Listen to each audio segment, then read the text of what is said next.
तो straight current carrying wire का हम लोगों ने मैग्नेटिक फील्ड का रिजल्ट डिराइव किया। उस रिजल्ट को एक बार समराइज कर लेते हैं।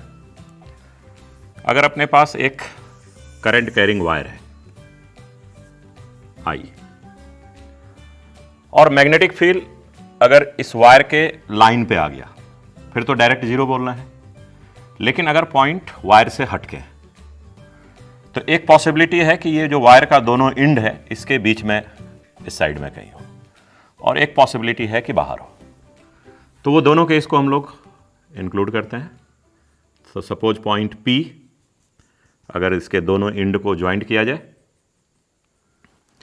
तो यहां एंड पे एंगल बना अल्फा बीटा, और ये परपेंडिकुलर डिस्टेंस D। तो इस केस में अल्फा बीटा दोनों एक्यूट है, 90 से कम है। बट अगर ये पॉइंट बीच में नहीं, थोड़ा साइड में चला जाए,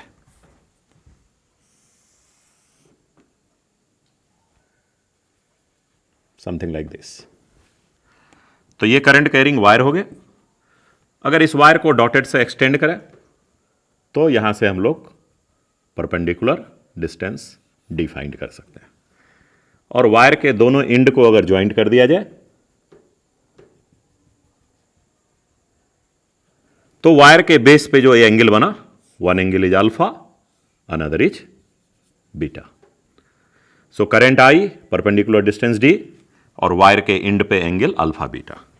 यहां भी सेम केस है, वायर के एंड पे alpha beta, perpendicular distance D, current I।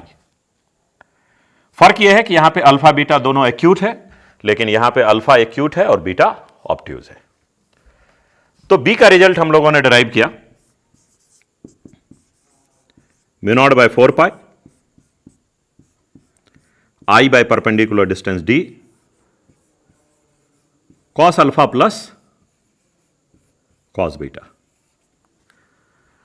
तो ये फार्मूला इस केस में भी काम करेगा और इस केस में भी काम करेंगे। तो यहां पे भी मैं सेम फार्मूला रिपीट कर रहा हूं, μ0 by 4 pi I by perpendicular distance D cos alpha plus cos beta. चूंकि यहां पे अल्फा बीटा दोनों 90 से कम है, तो cos अल्फा cos बीटा दोनों टर्म पॉजिटिव होंगे। लेकिन यहां पे अल्फा बीटा को जब हम न्यूमेरिकली एंगल पुट करेंगे, तो इसको सॉल्व करने पे अल्फा एक्यूट है, तो cos अल्फा तो पॉजिटिव आएगा, लेकिन बीटा 90 से ज्यादा हो गया, एंगल आपको सेकंड क्वाड्रेंट में चले गए, और सेकंड क्वाड्रेंट में cos जो होता है वो नेगेटिव होता है। तो cos अल्फा का न्यूमेरिकल वैल्यू यहां पे प्लस मिलने वाला है, और cos बीटा का न्यूमेरिकल वैल्यू माइनस आएगा, लेकिन फार्मूला दोनों में सेम काम करेगा। अगर एंगल हम लोग वायर के बेस का नहीं यूज करके परपेंडिकुलर के साथ ये एंगल को हम लोग यूज करें, तो परपेंडिकुलर लाइन के साथ एंड पॉइंट को ज्वाइन करने वाला लाइन एक साइड में एंगल बना रहा है θ1, और दूसरे साइड में एंगल बना रहा है θ2। इस केस में अगर देखा जाए, तो एंड को ज्वाइन करने वाला लाइन परपेंडिकुलर के साथ एंगल बना रहा है θ1, और दूसरे एंड को ज्वाइन करने वाला लाइन परपेंडिकुलर के साथ एंगल बना रहा है θ2। तो अल्फा बीटा से चलने का बेनिफिट क्या है कि फार्मूला तो सेम हो गया, एंगल यहां पे एक्यूट है, दोनों टर्म प्लस में हो गया, यहां पे एक एंगल एक्यूट है, एक एंगल ऑब्ट्यूज है, न्यूमेरिकली खुद ब खुद सॉल्व होकर एक प्लस और एक माइनस में आ जाएगा। लेकिन अगर रिजल्ट को हम यहां पे θ1 θ2 के टर्म में एक्सप्रेस करते हैं, तो θ1 और θ2 दोनों ही एक्यूट इस केस में भी है, और θ1 θ2 दोनों ही एक्यूट इस केस में भी है।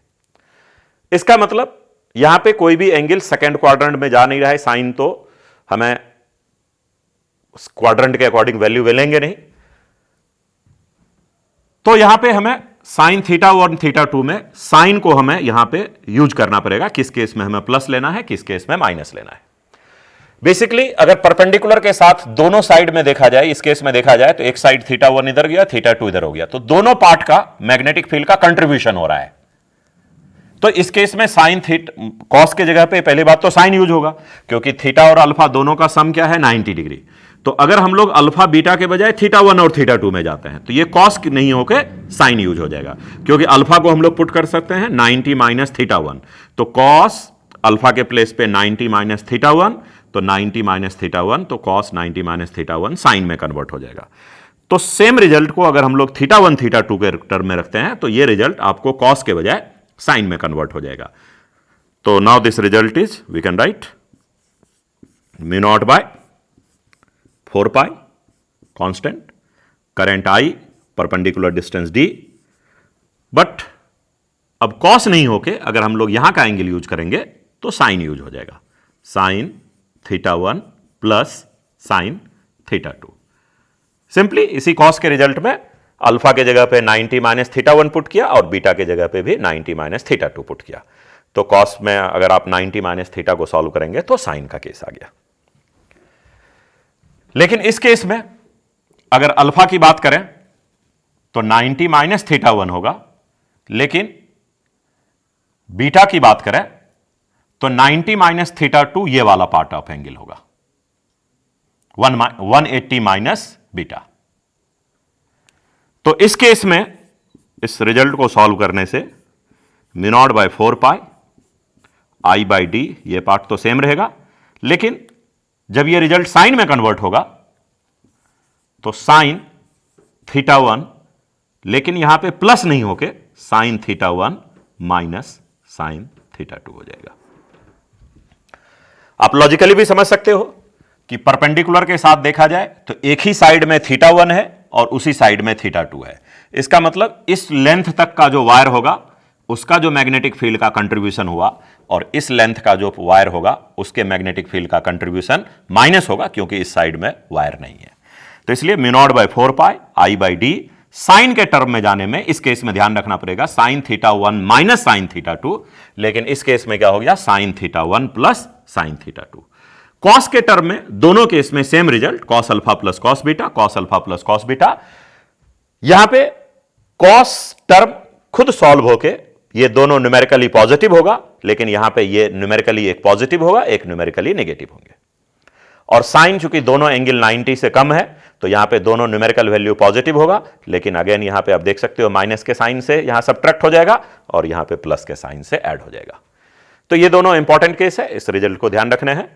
अगर आप अल्फा बीटा के टर्म में चलते हो तो दोनों केस में cos alpha plus cos beta, लेकिन परपेंडिकुलर के साथ अगर एंगल मेजर करते हैं तो अगर एंगल दोनों अपोजिट साइड जा रहा है तो sign theta 1 plus sine theta 2, और परपेंडिकुलर के साथ दोनों एंड को ज्वाइन करने वाले लाइन के साथ जो एंगल बन रहा है वो एक साइड में जा रहा है तो sign theta 1 minus sine theta 2, theta 1 larger angle, theta 2 smaller angle.